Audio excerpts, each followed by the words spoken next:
pwede bang ako na muna ang lalapit sa'yo? Pwede bang makuha ko na yan at ang number mo?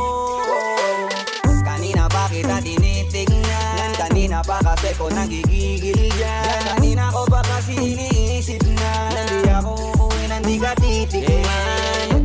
Huwag mo naman sanang isipin na katulad ako nila. Ang gusto ko lang naman talaga sa'yo ay makaisa. Di ko mapigilan ng lingunin yung chick na malupera, katawan parang gusto kong sumama sa kanya kahit na di ko kilala. Nagdadalawang isip kong lalapitan ba kita, baka sakaling makausap ka. Huwag ka na munang aalis, yan sa pwesto mo mahirap na baka ako'y mapurnada. Now let me hear you say